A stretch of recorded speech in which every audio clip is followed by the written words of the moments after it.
Let me ask you something. What if Seattle is dying and we don't even know it? This story is about a seething, simmering anger that is now boiling over into outrage. It is about people who have felt compassion, yes, but who no longer feel safe, no longer feel like they are heard, no longer feel protected. It is about lost souls who wander our streets, untethered to home or family or reality, chasing a drug which in turn chases them. It is about the damage they inflict on themselves, to be sure, but also on the fabric of this place where we live. This story is about a beautiful jewel that has been violated and a crisis of faith amongst a generation of Seattleites falling out of love with their home. There is another part of this story, too. It's about a solution, an idea for a city that has run out of them. And I ask again, what if Seattle is dying and we don't even know it? I drive my 12-year-old's carpool through Yesler when we do carpool, and it's a good talking point about, what they're seeing, what we can do to help, how we can make a difference. And honestly, at this point, I don't have a good answer for how we can make a difference. The last 5 to 10 years, it's not the place that I grew up in, and it's been really sad. Matt Campbell lives and works in Seattle. He's raising a family, and like many others, he's mad. It's gotten to a point where I'm embarrassed of it. I don't want to have my friends and family come here anymore. People didn't used to use the word embarrassing about Seattle, but if you listen closely, you'll hear it a lot now. It's embarrassing. This is one of the most beautiful regions in the entire world, and right now, with lack of a better word, it looks like shit, and it's embarrassing. This is Mehrdad Derek Shande. He runs an upholstery shop in Ballard near the Burke-Gilman Trail. See if you can't feel his frustration. This is just a bunch of. This is not right. Out his window, he looks at this. Oh, they're human beings. Yes, I'm a human being too. Customers coming to his shop see the same thing. I have known cops from Compton, Watts, South Central. They have some power in their hand. Here you see a bunch of twinkle toes running around here. What the heck? Because they run the city like that. They're having problems. They're not having enough authority. There were fires set outside his shop this past summer, and Mr. Derek Shande does not blame police. He believes their power has been stripped away.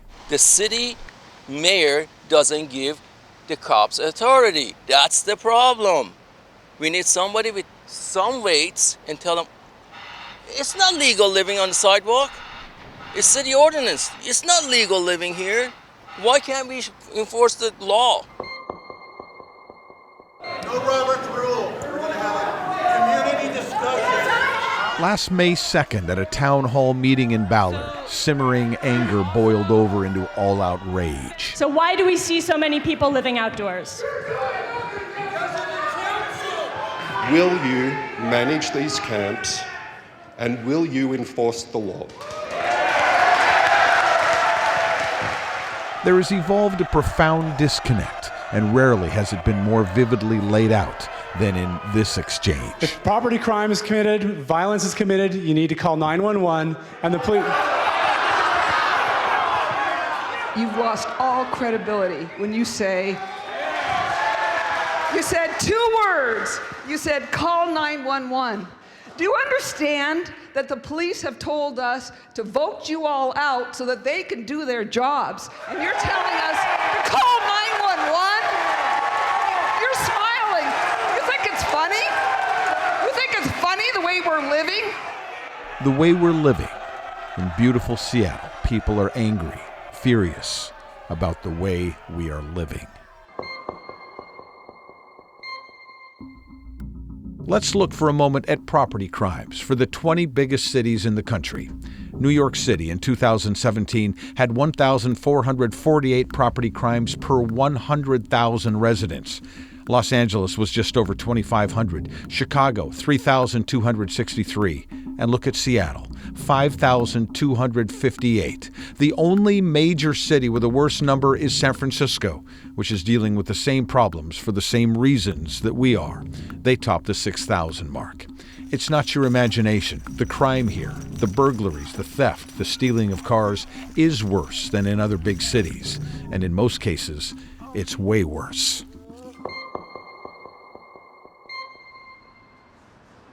And then you walk down the street and you see a wretched soul like this, consumed by demons, maybe madness, maybe drugs, maybe both. This is what suffering looks like. This is pain. Ranting and raving, screaming silently, coming completely unraveled before our eyes. And then tomorrow, he'll wake up and relive the nightmare all over again. Starving, eating trash from a garbage can. Look at the people walk by. Of course they're not shocked. How could they be? They see it every day. How can this be who we are? How can this be what we allow? How did the word compassion get twisted into this sickening reality? Damn blanket! Shut up! I'm driving full! Michael! Damn blanket! Shut up!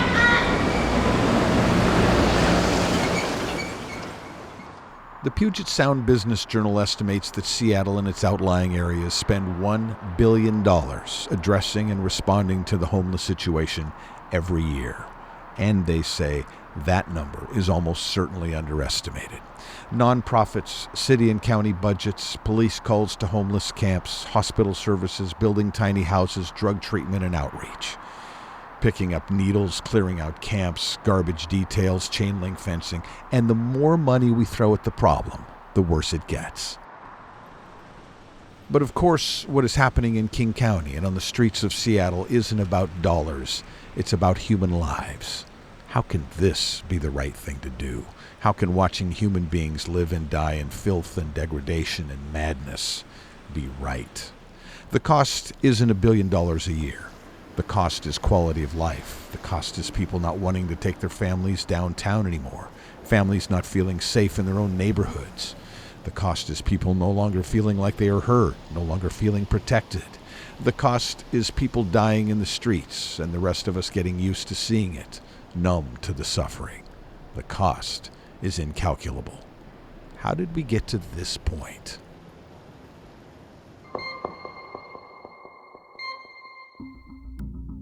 This is a list of familiar faces, repeat offenders, people who break the laws, get caught, get released, and break the laws again and again and again.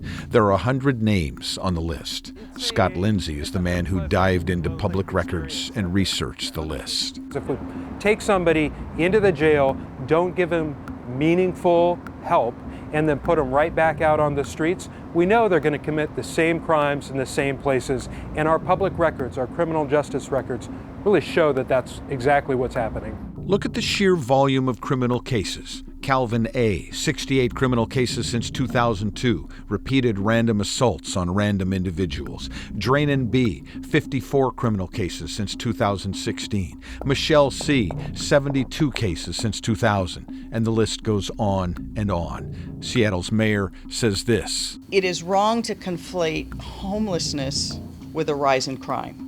For at least 100 people, it would at the very least appear to be a factor. Of the 100 that you looked at, what percentage of them were homeless? Yeah, from our criminal justice records, 100% had indicators that they were currently homeless. And what percent showed signs of addiction?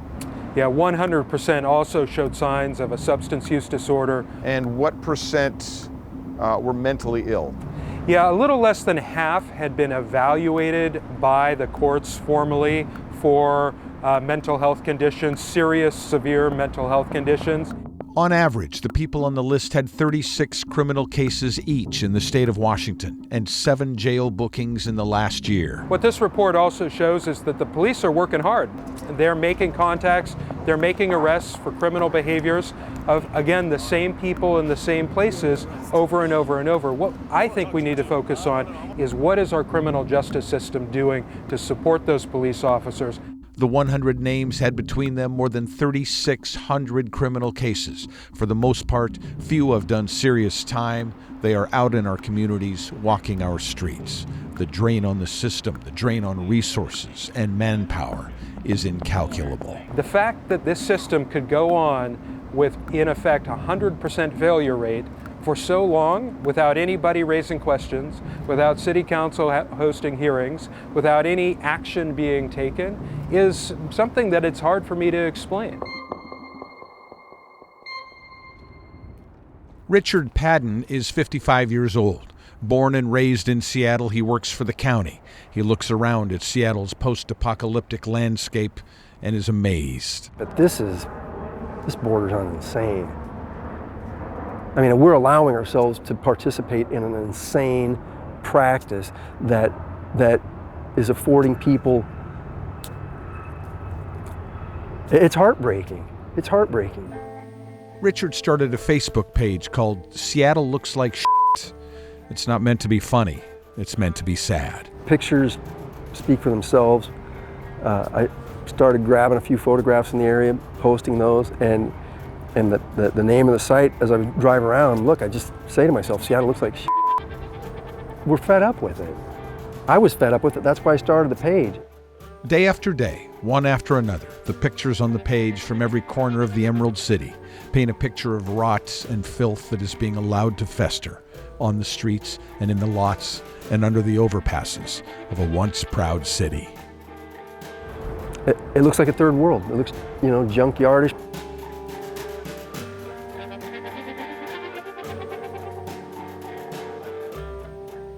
I'm not heartless, but I don't see that what we're doing now is helping anybody, and it hasn't gotten better.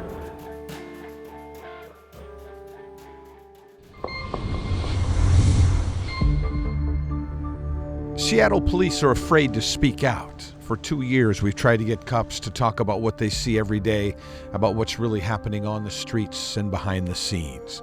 More than once, the word terrified was used. Cops are terrified of losing their jobs and pensions, terrified of retaliation. And so we put out some generic questionnaires, which were filled out by completely anonymous police officers.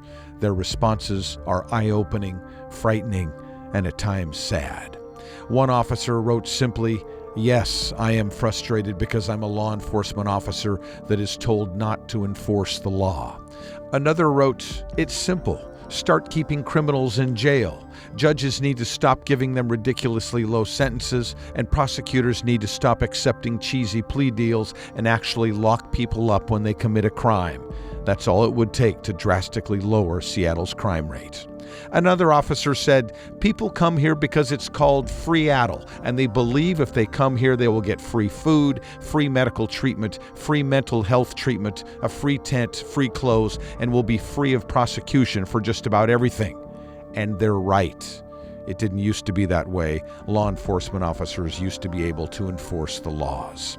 This officer continues, "In the last 5 years, there has been a culture shift, and it started with the legislature decriminalizing felonies and dumping convicts onto the streets." And then there is this. An officer says, "Even if quality warrant arrests are made, the judicial system sees fit to let them out of jail within a couple of days, often the next day. Why are we risking our lives to take felony-level fugitives into custody if they're just going to be released?" Prosecutor's office and judges alike seem to be drinking all the Kool-Aid, causing a huge disconnect and a broken system with absolutely no teeth.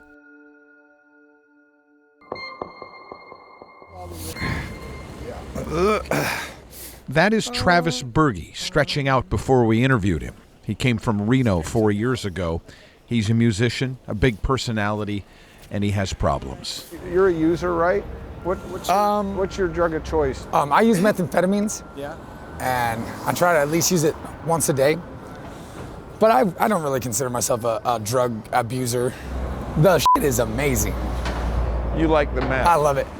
Remember that list of familiar faces? Travis is on it. 34 criminal cases in 4 years. Things like assault, attempted rape, trespassing. You're on a list, you know. Nice. There's a list of the 100. They came out with the 100 frequent flyers, Really? friendly faces. Of everything? Of all, the entire. Which one am I? Which number on the list? Yeah. Oh, you're up there. Nice. You're up there. I was just saying, like, I've definitely been the most in Seattle. Guaranteed. Travis, put the bike down, Travis. This is body cam footage of an incident on First and Pike a little more than a year ago. Travis. What's up? Travis. What's up? Hey, come on, Travis. Travis. Hey, you. Travis, put the bike down. It started with property destruction and escalated into assaulting police officers. A bunch of cops were deployed. Stand up so we can get out of here. Berge spit on them. Don't spit. Fought them. Hey, no biting. Don't bite yourself either. Stand up, Travis. We're going to the gurney. Here's the gurney. It lasted hours. Forward. Well, I'm actually not even high right now. Travis is outrageously unapologetic about his life and his world. He could care less about yours. Do you steal for your habit? I actually just started stealing last Monday. I started stealing, and oh my God, dude. That was one of the hardest sacrifices, is to like do unrighteous things in front of my dudes. Travis, just relax. Travis, do you want to smoke? Travis, you want to smoke or a candy bar? No! But will you continue to do that? Oh, I'm having a blast now. It is so much fun. What should the system do with a guy like you? I think that this system has done what any viable, legitimate system would, and they've really like exalted me and like shown deference and love towards me. Back the I want to see you pick it up with your mouth, though. Remember when you caught it with your toes? And like, I don't feel like I'll ever be arrested again. I haven't been in jail for like a year and 3 months or so, you know? So a change like that, responding to big change, definitely shows that I have conquered the criminal justice system. Want to know the sad part, the truly frustrating part? He's probably right.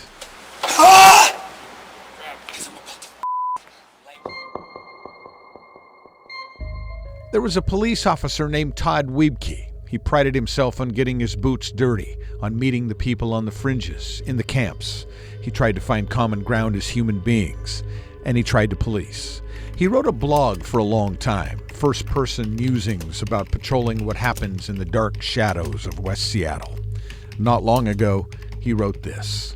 This week I dealt with crisis, with narcotics, with heartache, and with liars. Sometimes all at once, sometimes one at a time. I am helpless to unlock the doors when dealing with a person trapped in a horror inside of their own mind.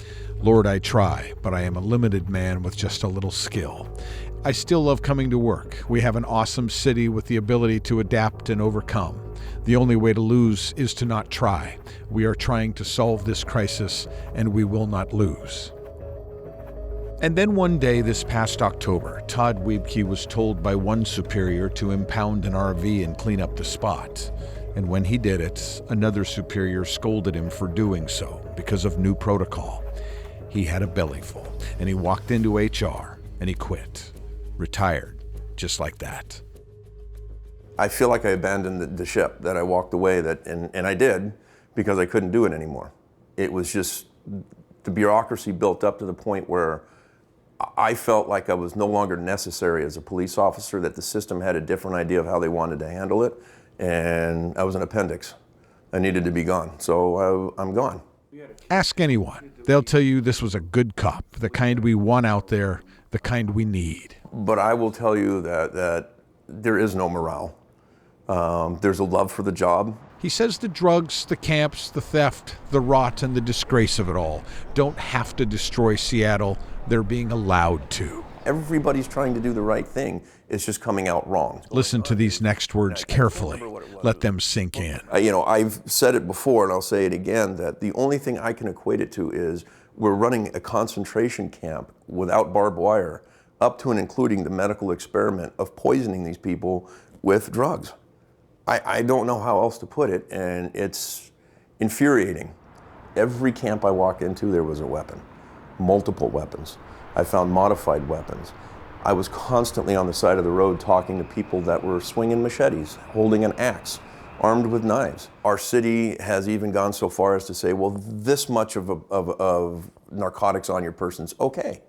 3 grams. Yeah, hey, that's okay. So that's user quantity. So, you know, when you start, you know, that process and people feel secure and okay having their drugs on them, what's to stop them from doing it? How do you, now you're pretty much okaying narcotics, and the same officers that used to go out there and arrest them are now rendered impotent and can't do anything about it. And it's just a matter of political will on the part of our city to go out there and say, hey, you can't park your motorhome in this driveway with no engine in it, with all this filth around it. You can't do it. It's wrong. And stop them. I gotta say, man, this is really nice. Oh, I am in heaven. He's in Hobart now. He bought a horse ranch and shares it with his family and these friends. So this is Griff here, the white guy. All right, they're a little nervous with the camera. So horses are amazing. They are 900-pound chickens. And before we left this good cop, who is now an ex-cop, there was one more question for him. And if you live in the city that Todd Wiebke used to patrol, if the people you love and take care of are here with you, trying to live a good life, then his answer should send shivers down your spine. Let me ask you this. Knowing what you know, having seen what you've seen, if you had a young family, would you raise them in Seattle right now? Absolutely not. Not even, no. No.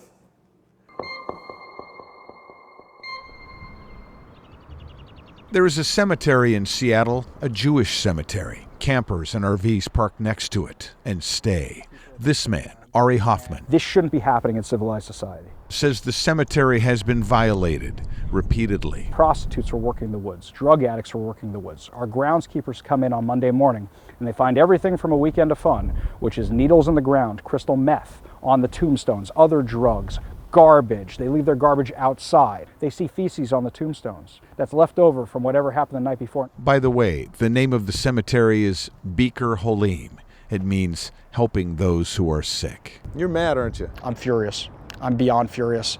This has pushed me to a whole new limit. Let's get the sandbags off this one and we're going to pull the whole thing forward. Ari has a company that sets up bouncy houses at concerts and festivals. He says it's not just the Jewish cemetery that's being desecrated, it's everywhere. And I used to say this place is great because the streets are so clean, it's so beautiful. You walk down the streets now, they smell like urine. The cemeteries are being desecrated. People can't go to parks with their kids because there's needles everywhere. My office, bullets come flying through the windows at us. It's out of control. It's nonstop, and this we deserve better.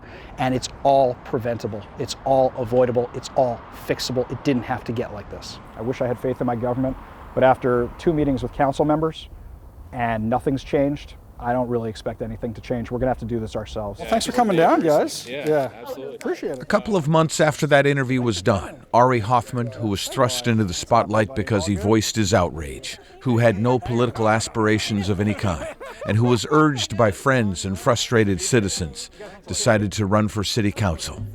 And he has no future political aspirations beyond the council. The other day he said, "I want to fix Seattle and then go back to work."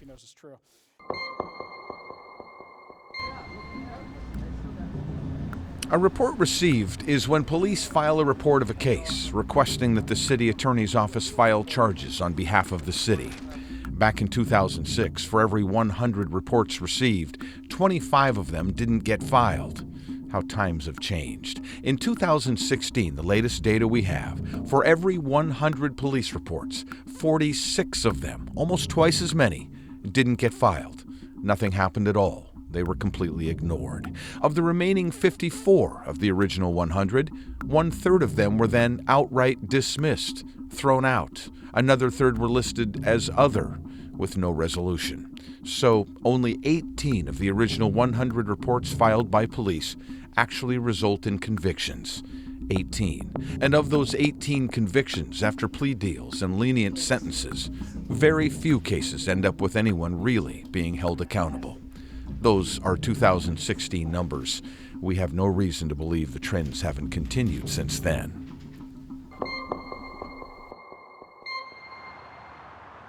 The real homeless you don't see. Out-of-work truckers or construction workers who've run into bad luck don't live like this, in tents on mud patches. This is something different. This is drugs, heroin, meth. Citizens know it. Can we at least acknowledge the elephant in the room, that this is also a drug problem? I've only heard it being mentioned as a housing problem. This is a drug problem. The quote-unquote homeless know it too. I have not met anyone else on the street who's not in some phase of addiction. I mean, of use, of serious use. And I think that that's the starting point. You just have to address that. You have to figure that out. So I want to make sure I got that correct. I would say 100% of the people that I have met out here are in some level of addiction. 100%. Yeah. Every single person. Every single person I've met out here. But listen closely. We constantly refer to it as a homeless crisis, not a drug crisis. The fractured, siloed approach of homelessness in our region. To help combat the homelessness epidemic. And the homelessness crisis. We have a crisis around housing and homelessness. If we won't even name the thing that is destroying Seattle, what hope do we have of fixing it?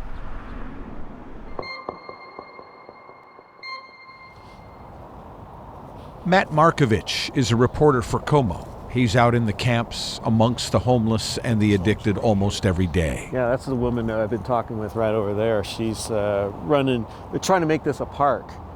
And she's leading the spearheaded effort, that woman that lives right there. Is that right? What will it take for you to get off the street?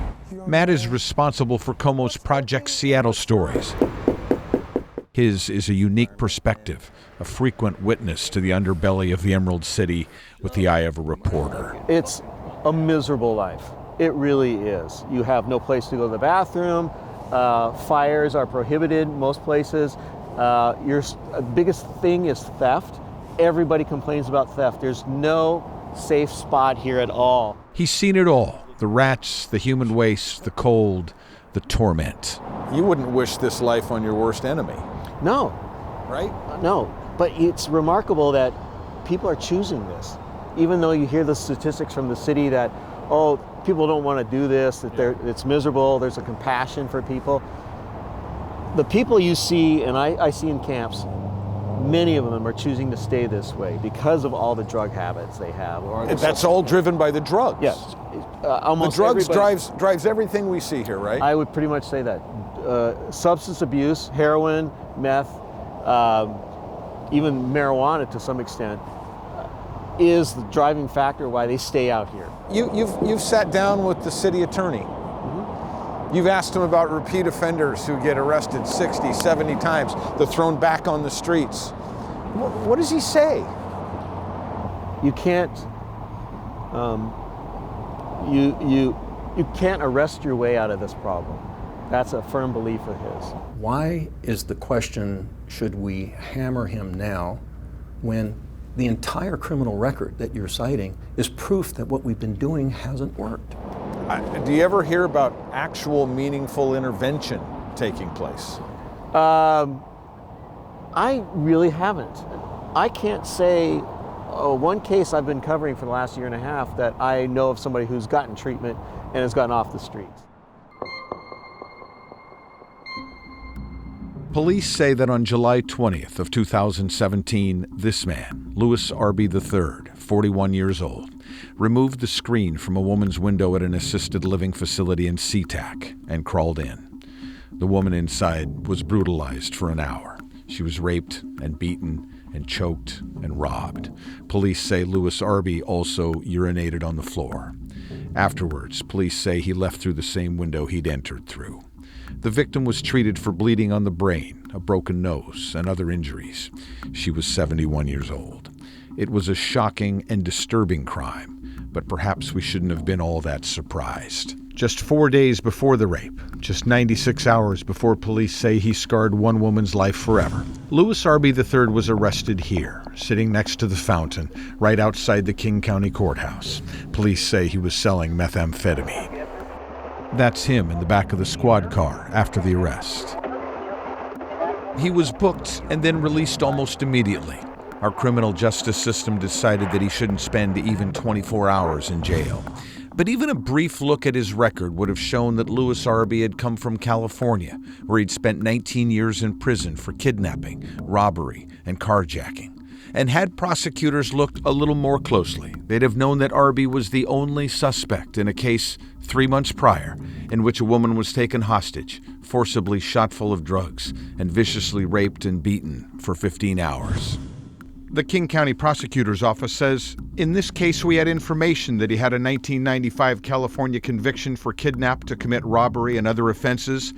The prosecutors assigned to the investigation had no knowledge of other pending investigation. And so we are left with a question. How is it that a man is arrested in front of a courthouse in possession of a deadly drug that destroys lives? How is it that this man who has a long history of violence doesn't even spend 24 hours in jail? How is it that he is sent right back onto the streets?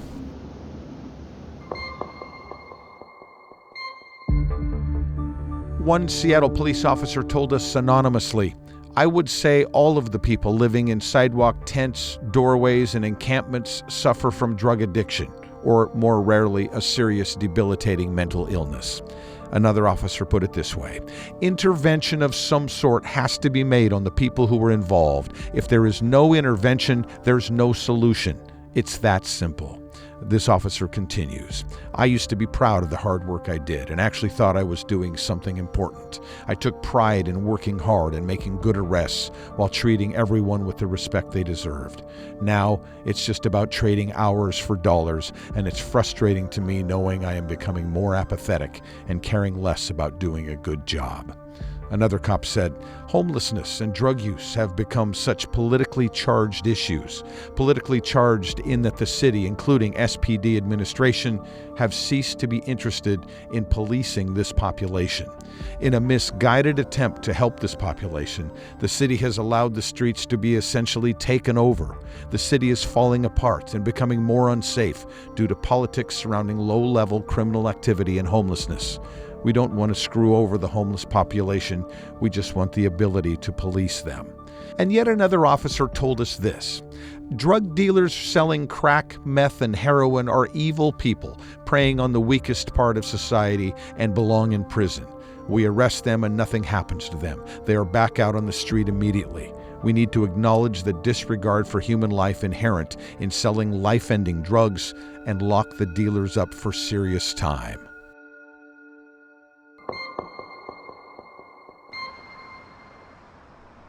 Campers show up, they eventually get moved. They show up again.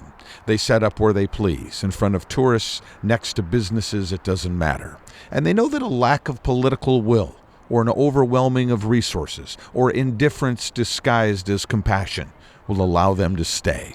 And don't think for a moment that the visitors to our city don't notice. Well, it's kind of surprising. I don't know why the city would let that happen. I mean, this is your touristy spot, you know what I mean? This family is from Tennessee. They seem genuinely confused. I just don't understand. Isn't it trespassing?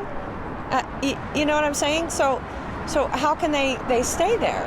Why does the city put up with it? I mean, that's a public spot. Why does somebody get to stay there? I don't understand that. I would be arrested, I thought, in my town if I did that. I mean, right by our parking garage, there's just trash and... Oh, the smell was awful. Oh my God, the smell is horrible in any stairwell you go into around here. Oh. Let me ask you something. Do you think they'll be back to visit again?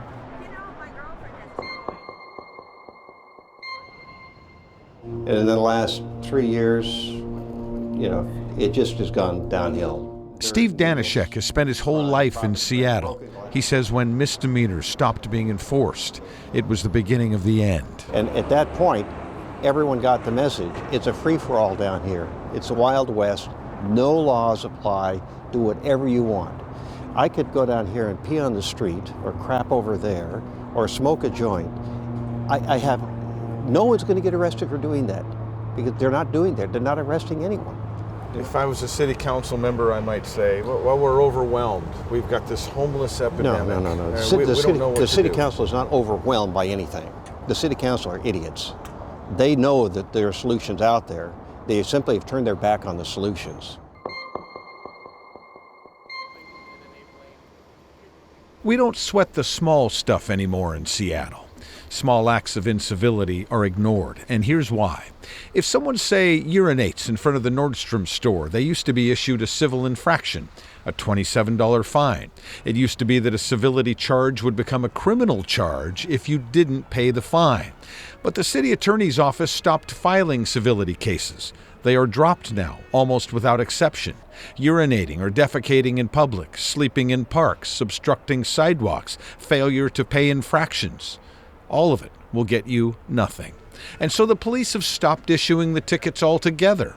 What's the use? Small acts of incivility, things that cumulatively affect all of us, no longer have any consequences in Seattle.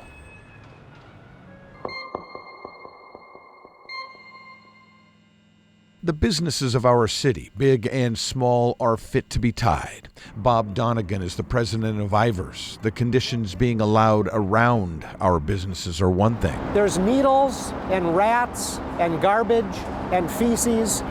It's not acceptable in a major urban city to have those kind of problems where there are lots of people. But then, with online shopping already threatening their existence, along came a horde of shoplifters stealing every day to feed their addiction. Yeah, I would love to hear what the total is of if all the businesses in the downtown core would put their loss of theft. Millions and millions of dollars. A year. Just kind of, if they could compile that stat, we would all just probably drop dead after we heard what the total was. One of the officers who replied to the questionnaire we sent out agreed. The amount of money lost due to thefts downtown, he said, is staggering. Unfortunately, the businesses take the hit, and the person caught stealing rarely has to deal with any consequences. Denise Moriguchi is the CEO of Uwajimaya, the grocery shopping hub of the International District. The system's broken, and I think that's creating the boldness. Uwajimaya called 911 at least 599 times over a 19-month stretch. They're bold when they get caught. They kind of just, they don't really care, and they oftentimes we'll put in a police report and they'll get a trespassing notification, but then they'll just walk right back in, and it's kind of like, oh, well, you have this trespassing. Okay, what are you gonna do? Call the police? And if you're wondering why that boldness she talks about exists, of those 599 reports of shoplifting at her store in a 19-month stretch, about 8 of the cases ended in some form of prosecution, most of those because they also involved assault. It's huge, and it costs these businesses, small mom and pop businesses and large retailers alike, it costs them millions and millions of dollars per year. And you know what? The businesses don't like to talk about it themselves because nobody wants to say how much they're losing, but we know it is millions of dollars. Citizens and shop owners had waited for the people running our city to come up with something, a plan. And then one day last May, a group of construction workers got tired of waiting and took action. Coming here for this important discussion. No head tax! No head tax! No head tax! As you know, I'm also a rank and file member of the labor movement. No head tax! No head tax! No head tax! On that day, the tide turned against Seattle's proposed business head tax to pay for homeless services and affordable housing.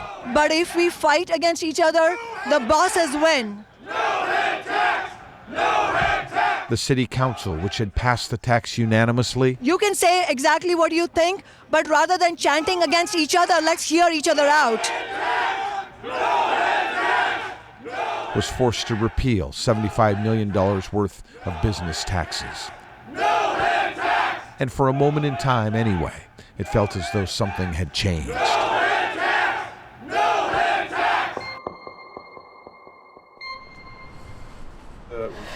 Was this your dream, this shop? Yeah. It's hard leaving. I mean, it's hard emotionally because I've been such a part of the neighborhood here, you know? Karen Dannenberg ran her boutique in Belltown for many years, and then things changed. There was a guy shooting heroin or whatever he was shooting on the sidewalk. I was in flip-flops walking by. There was urine all over the sidewalk, mattresses, a pile of trash that was overflowing, and it was appalling. She called the police. She wrote letters. Things only got worse. And I go to Bellevue, and it's calm, and it's quiet, and there's none of this stuff going on. And it's a joy being over there. I'm I never thought I would say I'd be ready to leave Seattle, but I am. True to her word, she left. Her store is in Bellevue now, and it's thriving. Amongst the responses to our questionnaire, one anonymous Seattle police officer said, "There has to be some sort of intervention to break the cycle, or people will continue to do what they do. The addict won't quit because it has become too easy for them to use, and the dealer won't quit as the consequences of getting caught are minimal." Another said, "Seattle needs leaders who are willing to stand up for what is right, and by doing so will ultimately help those who can't help themselves and hold accountable those who are hiding behind tents." Reading through the responses, two things are crystal clear: the level of frustration and the fact that in spite of it all, they still care deeply. One officer said, "Crack cocaine, heroin, and especially meth use are on the rise. Unless someone contacted for low-level amounts of drug has a warrant, they're not taking to jail. They know this and have no problem using in open air. Drug dealers have caught on and have changed the amount they keep on them. It is currently impossible to combat the open-air drug market in the city." That officer was referring to the fact that in King County, 3 grams of heroin or meth won't get you prosecuted or probably even arrested. It's unofficial policy. It's only the much larger quantities, say 20 grams, that get prosecuted, and the dealers and the users know it. 3 grams of heroin, by the way, is equal to 30 doses. One officer summed it all up like this: "Let's spend the millions of dollars on mandatory inpatient treatment programs instead of making excuses for their addiction and/or crimes. The option should be treatment or jail. The cycle has to be intervened on, or it will never end." And maybe you're wondering, why didn't they show the positive responses to the police questionnaire? The answer to that is simple: there weren't any.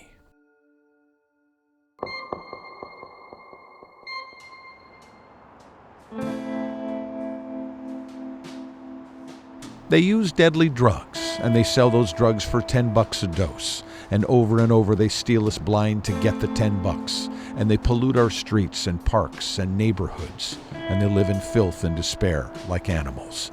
And we allow it, all of it. We used to talk about compassion.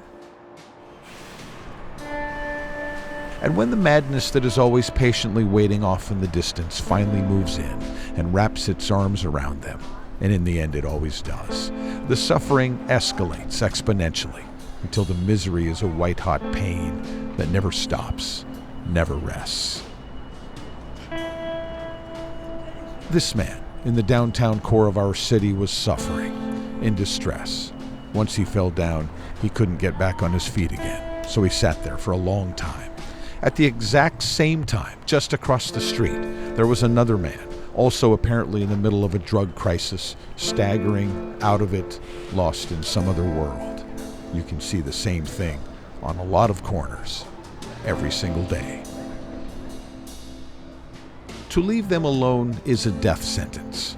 Sooner or later they die, on the streets or in tents or in low-barrier tiny houses.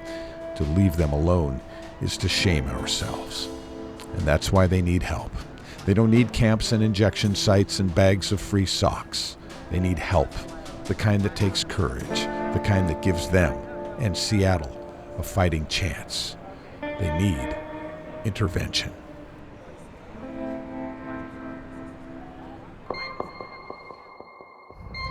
And so the city of Seattle and King County seem to be struggling mightily to find answers. We came all the way to the state of Rhode Island looking for answers, and we may have found some right behind those prison walls. Providence is a medium-sized city in our tiniest state. What they are working on here, while not outwardly revolutionary or mind-boggling at first blush, is a bold step towards saving lives and cities and giving tortured souls who've succumbed to the hell of heroin a fighting chance. And in Providence is a man who will tell you about the program they have developed. But first, he will tell you his own story. I didn't have to do what I did. I wanted to be something that I couldn't be. I wanted to emulate the older fellas in the neighborhood. His name is Michael Manfredi. He used heroin for 35 years. I became addicted at the age of 15. I was a full-fledged heroin addict. 15 years old. 15 years old. This is his mugshot from the last time he came to the Rhode Island Department of Corrections. 20 years of his life had been spent locked up. Well, nothing seemed to work. It was a life reeling out of control.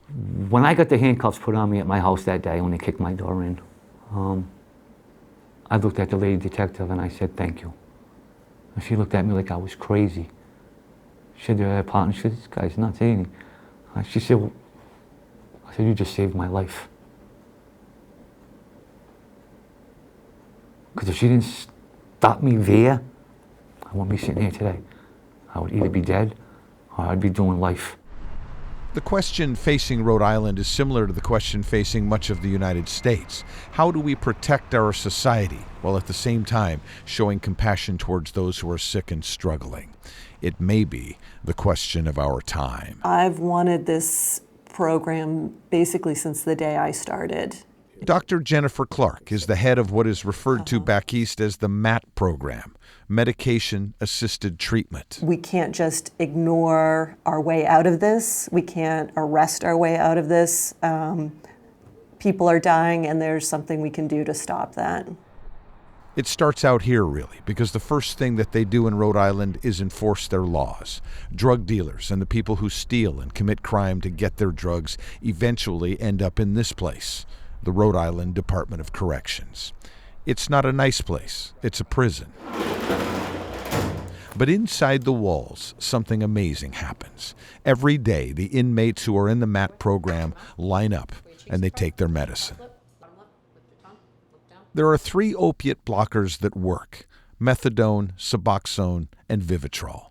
They are FDA approved. They get people off heroin. They save lives. Prisoners who enter the program choose which medicine they want to use.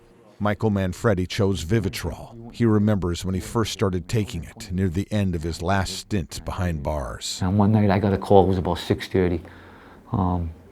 Come to the front desk. I said, oh no, hey, what do I do now? I know I didn't do nothing wrong, but they said, go see the nurse.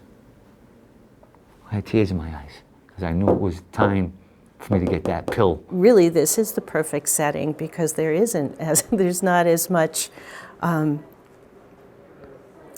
distraction, actually. Linda Hurley is the president of a nonprofit called Kodak. It's been around for 50 years on the outside. The state of Rhode Island hired Kodak to distribute medicine inside the walls of the prison. All 3 medications you carry on your life. It's no different than if you were utilizing lisinopril or something, I don't know, a blood pressure medication or insulin. You have a family, you have a job, you build your life. What it does is it stabilizes us physically so that we can do the emotional work that we need to do to heal from the disease. I started messing around with the pills and everything, and then once I found opiates, that was the end of it, you know. And then Ray Vincent has been behind bars for 3 years. He was stealing to support his habit for a while, then he upped the ante to robbery. Maybe if I didn't come in here, I'd probably be dead. So you think getting arrested was a good thing for you? I think it saved my life. Ray takes Suboxone. He knows he may take it for the rest of his life. You sound optimistic, actually. Yeah, well, you know, I don't want to continue to come here the rest of my life. You know, and if this medication is a stepping stone I need, I'll do it. That's the bottom line. Inside the prison, inside the MAT program, the inmates have counselors. There are one-on-one meetings with recovery coaches and group meetings as well. They hit addiction with every tool they can throw at it. And the recovery coaches come in and meet with anyone who's willing and interested in meeting with them so that they can develop a relationship with them on the inside and then have that relationship sustained on the outside. Kevin Tangway says, I wasn't arrested, I was rescued. And were you stealing to Yeah, that's my main thing. What I do is I shoplift. I'm a shoplifter. He's been in prison 8 of the last 10 years. He's on methadone. We get it at 12 o'clock, and we're monitored. Like, we get dose evaluations, like the doctors, the counselors. We stay in touch so that they can know where I'm at as far as the dose is holding me, keeping me, like, so that I'm not really feeling that bad. The MAT system is a lifeline, and these men are holding on for dear life. I'm not afraid of a lot of things, but I'm a little concerned about, like, I don't want to go back to it. I don't want to go back to it because you don't even know what's real anymore, and I'm a little afraid of that, to die alone, you know. I want to kind of try to put things together. My mother is still alive. I want to kind of like make some kind of amends before something happens to one of us, you know.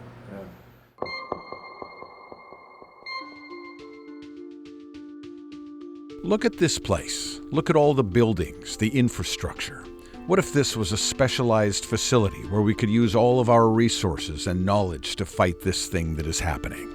What if it was a place where doctors and counselors and caseworkers were available, along with the treatment drugs that we know work, the ones we know save lives? What if this was a very specific place where sick people learn how to live life again? Job training, therapy, treatment, all of it in one place. It would have to be a place where the patients couldn't simply get up and leave if they wanted, because the sickness is such that that doesn't really work. But eventually they would leave and have jobs and families and maybe continue to use methadone, Suboxone, or Vivitrol for the rest of their lives, the way some people use insulin. What you're looking at is McNeil Island, completely abandoned for the most part. You might call it an answer waiting for the right question. It wouldn't have to be here. It could be somewhere else. But maybe that $1 billion that we spent last year could be spent on a tough, compassionate concept that actually works, that saves lives.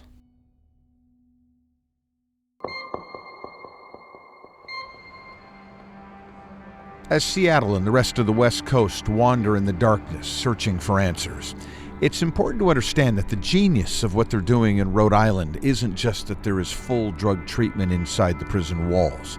The genius is what happens when the inmates leave. Priority number one being how are they going to continue their medication. The minute someone shows up in a program in the community, they have to be registered in that database, so we know if they're showing up or not. Are the numbers going up? The figure that I saw yesterday was 93% of the people who leave here on MAT are following up in the community.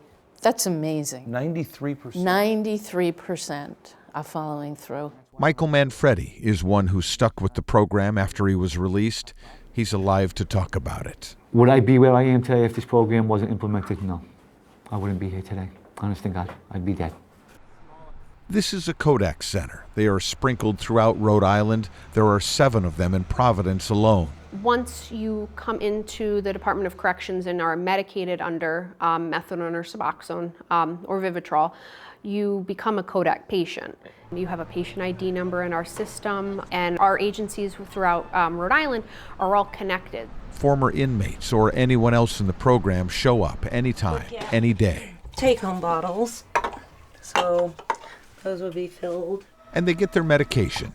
No red tape, no questions asked, no doctor's appointments, no vouchers. They're in the system, they get their meds. It's that simple. Josh Broadfoot overdosed 12 times and somehow survived. He got 3 years for selling drugs. I'm grateful that I was arrested and taken out of the situation I was in because, I mean, it sounds retarded to say I'm grateful I was arrested and I'm taken away from my family, but I might not even be there to ever see my family again if that situation hadn't happened. I might be gone completely on this day.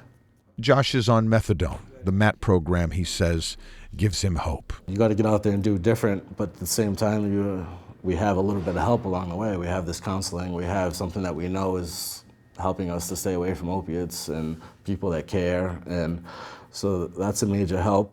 On the outside, those group meetings continue, and so does the counseling that is so very important, up to 3 times a week. And I changed by becoming someone I didn't want to be. My psychiatrist, my caseworker, my case manager, and my doctor that prescribes my pills are all in one facility. I don't have to go all over the state of Rhode Island.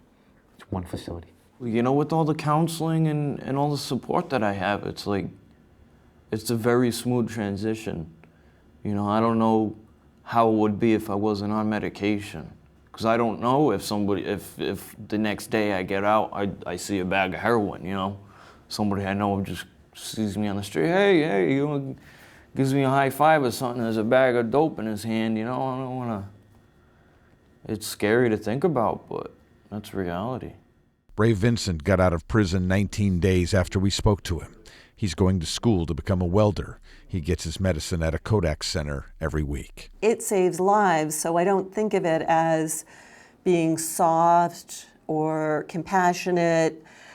It is the right thing to do. It is what we're obligated to do as healthcare providers. It's the smart thing to do. Patricia Coyne-Faig, who runs the entire correctional facility, knows that one of the ways of measuring success is looking at the death rate for those leaving prison. Because I've seen it work. I mean, when you see the numbers, people who would be dead are not because of this program. Leaving the walls behind is dangerous because addicts who are clean will use the same amount of drugs they used before and then overdose. The rate of that happening is way down in Rhode Island. And what we found was a 65% decrease in mortality for people with a history of incarceration. 65%. And the program is still only about 3 years old. And maybe it's just a coincidence that it's been a group of women who have spearheaded a program that is tough, compassionate, and innovative all at once. Maybe it's a coincidence, maybe not.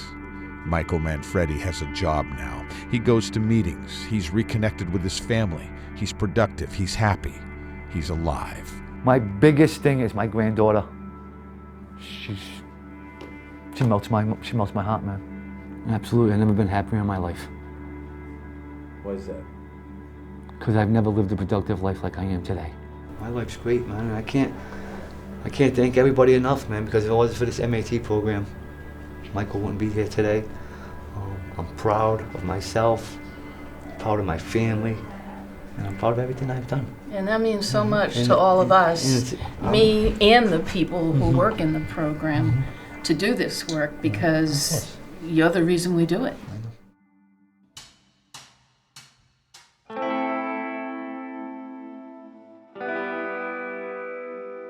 What they've done in Rhode Island and in other places can be boiled down to two simple concepts: enforcement and intervention.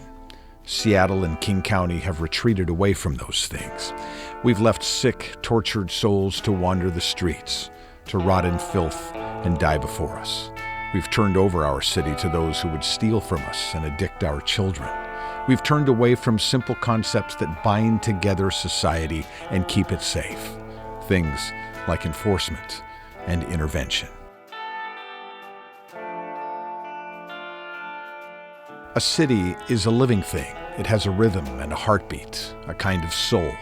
It is a collection of ideas that we protect and defend, old ideas and new ones. And over time, the ideas blend into a collective, living, ever-changing dream.